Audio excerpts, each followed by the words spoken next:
Assalamualaikum warahmatullahi wabarakatuh. Waalaikumsalam warahmatullahi wabarakatuh. Terima kasih Bu-Ibu atas kehadirannya pada siang hari ini. Pada siang hari ini kita akan membahas tentang pengendalian pengeluaran.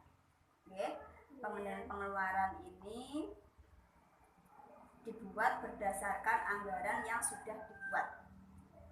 Pada pengendalian pengeluaran ini itu berdasarkan analogi lomba lari Bu-Ibu ya. Artinya lomba lari itu apa? Seseorang yang mengikuti lomba lari itu harus mengikuti jalur-jalur yang sudah disediakan oleh panitia. Apabila pelari itu tidak mengikuti jalur tersebut, maka pelari itu tidak akan sampai pada waktunya atau tidak tepat waktu, sehingga bisa memakan waktu lebih lama untuk bisa mencapai garis finish. Begitu juga dengan pengendalian anggaran, kita harus disiplin. Apabila kita tidak disiplin dengan anggaran yang telah dibuat, atau pengeluaran dari rumah tangga itu digunakan pada anggaran yang tidak dianggarkan, maka akan susah untuk memenuhi kebutuhan. Kenapa? Karena semua sudah ada anggarannya untuk ini, ngoten nggih, duwike damel tumbas napa, Nah, ternyata di tengah-tengah hari itu ada keperluan yang tidak ada di dalam anggaran itu, otomatis anggaran tersebut tidak berhasil. Otomatis kita akan merasa kesulitan. Nggih, niku paham nggih?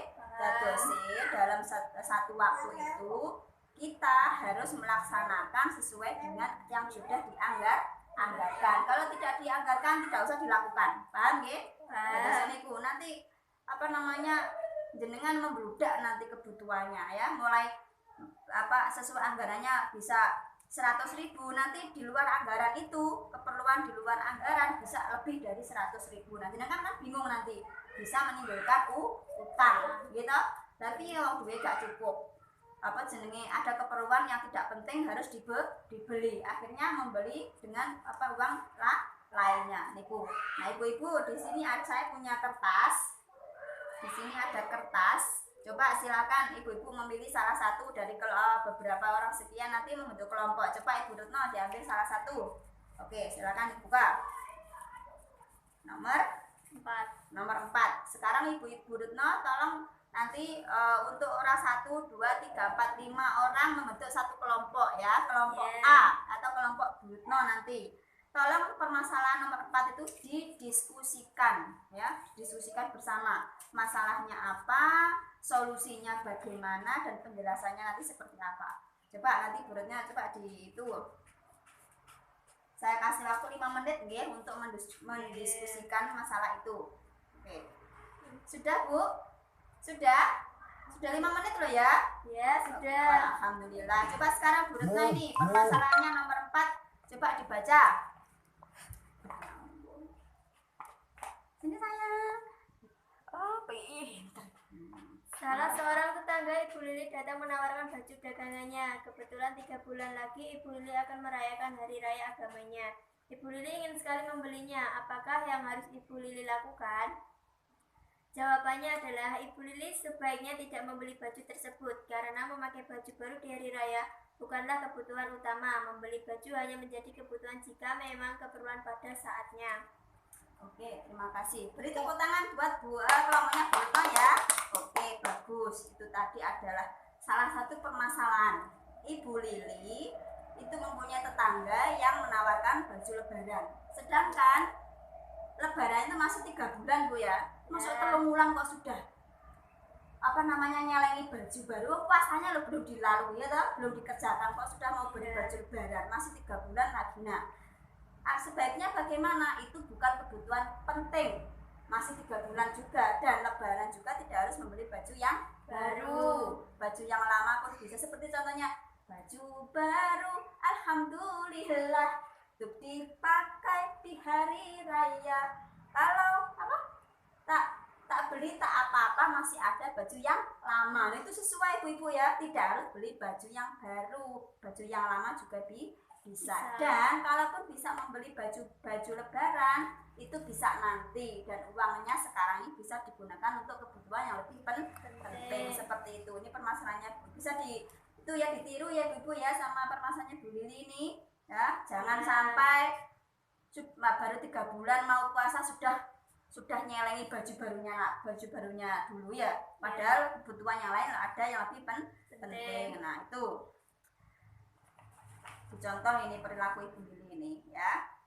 Dan selanjutnya ibu-ibu, dalam pengendalian anggaran itu harus didiskusikan dengan anggota keluarga yang lain, terutama pada suami yang mencari uang, yang bekerja. Didiskusikan, Pak, uang sekian ini mau digunakan untuk apa saja dalam bulan ini, kebutuhan yang penting apa, harus dicatat bersama itu. Jadi biar tidak ada salah paham. Nanti tahu-tahu gini suaminya, pembayaran saya segini kok, pengeluarannya sudah habis, mau dibawa digunakan apa saja uangnya. Nah jangan sampai seperti itu, nanti itu bisa menyebabkan konflik keluarga. Nah bisa jadi rame nanti ya. Jadi harus sama-sama tahu, suami tahu, istri juga tahu uangnya itu mau dibuat apa saja. Ngoten nggih.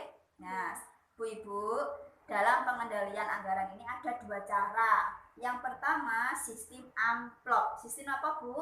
Amplop. Yang kedua sistem catatan kas harian. Apa? Sistem catatan kas harian. Nah, 2 itu. Nah, sistem amplop itu gimana toh Bu? Begini.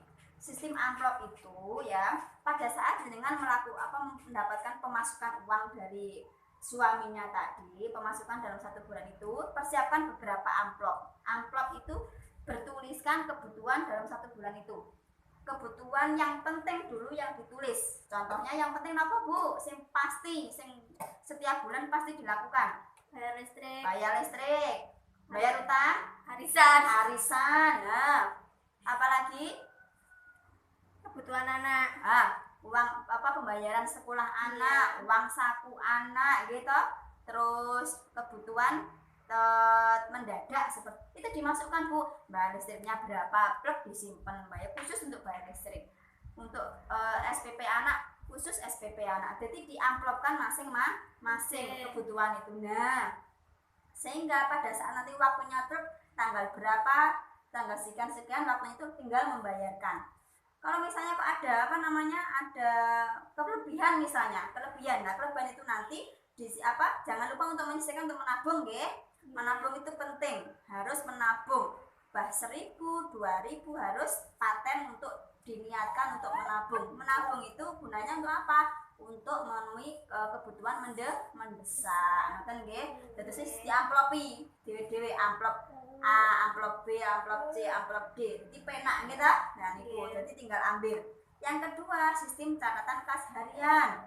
Artinya apa? Mencatat seluruh pendapatan dan pengeluaran. Jadi mulai pertama dapat uangnya, itu langsung dicatat pemasukannya berapa dalam 1 bulan. Uang jajan anak, listrik, bayar air, kebutuhan kebutuhan pokok, kebutuhan dapur segala macam itu harus dicatat. Jadi kita harus dicek setiap minggu sampai 1 bulan. Dan harus tujuannya apa? Supaya tahu saldonya. Jadi antara pemasukan dan pengeluaran itu kira-kira lebih besar yang mana. Nah pada saat nanti kok ada lebih besar pengeluaran, berarti bulan depan pengeluarannya harus dikurangi untuk yang tidak penting. Ngoten Bu nggih. Dan itu ibu-ibu yang mungkin bisa saya sampaikan. Mohon maaf atas kurang lebihnya nggih. Semoga pertemuan kita pada siang hari ini bermanfaat. Saya akhiri, wassalamualaikum warahmatullahi wabarakatuh. Waalaikumsalam warahmatullahi wabarakatuh.